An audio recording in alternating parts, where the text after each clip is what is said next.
मुअज़्ज़ज़ सामीन अस्सलामु अलैकुम नहमदु व नसल्ली अला रसूलिहिल करीम अम्मा बाद। आज हम शब कद्र की अहकाम व मसाइल को जानेंगे। 3 जगहों पर शब कद्र के बारे में आयतें मौजूद है। इसको शब कद्र भी कहते हैं, लैलतुल मुबारका भी इसी रात को कहा जाता है और लैलतुल बरात भी इसी रात को कहते हैं। सूरह दुखान में 1 से 6 आयत तक, सूरतुल बकरा में 185 नंबर आयत पे और सूरतुल कद्र जो कि पूरी की पूरी 97 नंबर की सूरा लैलतुल कद्र के बारे में ही है। ये रात मगरिब से शुरू होने से लेकर तुलुए फज्र तक होती है, जिसमें फरिश्ते नाजिल होते हैं और उनके दरमियान काम को बांट दिया जाता है और तकदीर के फैसले भी इसी रात होते हैं। सूरह दुखान में 6 आयतों का खुलासा ये है कि अल्लाह फरमाता है कुरान की कसम खाकर कि बेशक हमने इस किताब को लैलतुल मुबारका में नाजिल फरमाया है। हम डर सुनाने वाले हैं। इस रात अल्लाह फरिश्तों को भेजता है और बांट देता है उनके दरमियान जो भी काम होता है, और रहमत नाजिल होती है इस रात। यकीनन अल्लाह सुनने और जानने वाला है। इसी तरह सूरतुल बकरा में 185 नंबर आयत में अल्लाह का इरशाद हुआ कि रमजान का महीना वो है जिसमें कुरान नाजिल किया गया, जो कि लोगों के लिए हिदायत और रहनुमाई करने वाला है और हक और बातिल में फर्क करने वाला है। इसी तरह पूरी एक मुकम्मल सूरतुल कद्र जो कि 97 नंबर की सूरा है और 30वें पारे में मौजूद है, जिसमें अल्लाह इरशाद फरमाता है यकीनन कुरान को शब कद्र में उतारा गया और तुम क्या जानो कि शब कद्र क्या है। ये 1000 महीनों से बेहतर है। इसमें फरिश्ते और रूहुल अमीन अपने रब के हुक्म से उतरते हैं हर काम के लिए, और ये रात पूरी की पूरी सलामती वाली होती है, यानी मगरिब से लेके तुलुए फज्र तक। अब आइए हम हदीस की रोशनी में इस रात की अहमियत को जानें। मिशकात में 2083 नंबर की हदीस है। आप सल्लल्लाहु अलैहि वसल्लम ने फरमाया, शब कद्र को रमजान के आखिरी अशरे की ताक रातों में तलाश करो,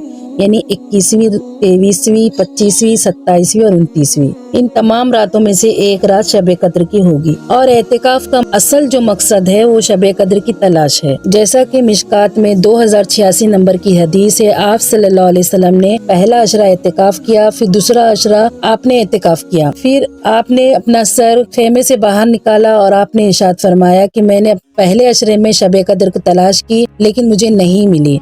फिर दूसरे अशरे में भी मैंने तलाश की, इसमें भी मैंने शब कद्र को नहीं पाया। फिर एक फरिश्ता मेरे पास वही लेके नाजिल हुआ और बताया कि रमजान के आखिरी अशरे की ताक रातों में, यानी 21वीं, 23वीं, 25वीं, 27वीं और 29वीं रात में मैं इसे तलाश करूं। वो रात मुझे दिखाई गई है कि इस रात जब मैं फज्र पढ़ाऊंगा तो मेरे माथे पर नमाज के बाद कीचड़ का निशान होगा।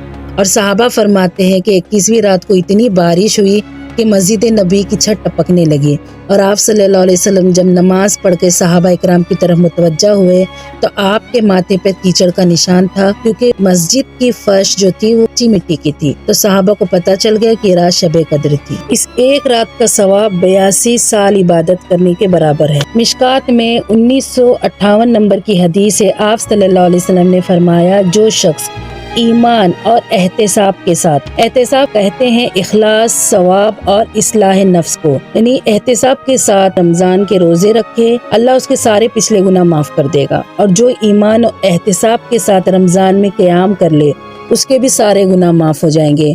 और जो शख्स ईमान और एहतिसाब के साथ लैलतुल कद्र में इबादत कर ले उसके भी तमाम गुनाह माफ हो जाएंगे, लेकिन सिर्फ सगीरा गुनाह, और कबीरा गुनाह तो सिर्फ तौबा से ही माफ होंगे। सहाबा इकराम से साबित है कि वो कभी 21वीं रात को शब कद्र कहते, कभी 23वीं रात को कहते और कभी 27वीं रात को, यानी ये कोई मखसूस रात नहीं है, ये कभी भी हो सकती है। इसलिए कहा गया कि इन 5 रातों में, यानी आखिरी अशरे की ताक रातों में इसे तलाश करें। और अब्दुल्ला इब्ने मसूद कहते हैं, जो शख्स रोजाना आखिरी पहर जागे, तहज्जुद अदा करे तो वो शख्स शब कद्र जरूर पालेगा।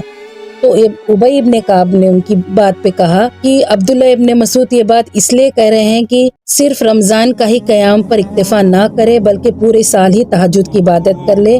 उन्होंने तरगीब दिलाई है ये बात की अगर रोज करने वाला इबादत और रमजान के आखिरी अशरे में भी करेगा तो उसको जरूर ब-जरूर शब कद्र मिल जाएगी। और शब कद्र के बारे में कई झूठी अफवाह है कि शब कद्र में निशानियां जाहिर होती है, और कई बारे में उसके बहुत से लोग गलत बयानी करते हैं। ये सब झूठ جھوٹ ہے، سچ وہی ہے جو حدیثوں سے ثابت ہے۔ حدیث سے ثابت ہے کہ نبی کریم صلی اللہ علیہ وسلم نے بتایا کہ جب سورج نکلتا ہے شب قدر کی صبح میں، یعنی بغیر شعاؤں کے ہوتا ہے۔ اور مشکات میں 2095 نمبر کی حدیث ہے، آپ صلی اللہ علیہ وسلم شب قدر بتانے کے لیے باہر حجرے سے تشریف لائے تو دو مسلمان آپس میں جھگڑ رہے تھے۔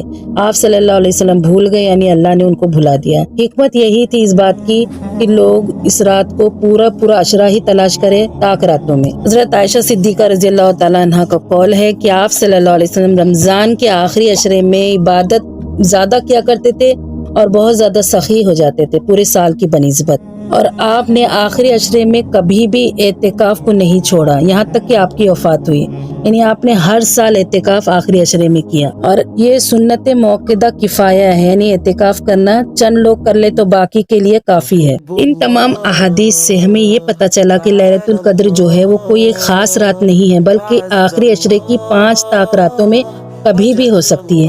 اس لیے 5 رات کی عبادت کر لیں تاکہ اس میں ہمیں لیلۃ القدر نصیب ہو جائے۔ اس کا بہترین ذریعہ ہے اعتکاف 10 دن کا، اور اگر نہ بھی اعتکاف کرے تو قیام اللیل کر کے اس کو حاصل کر لے۔ وآخر دعوانا ان الحمدللہ رب العالمین۔ السلام علیکم۔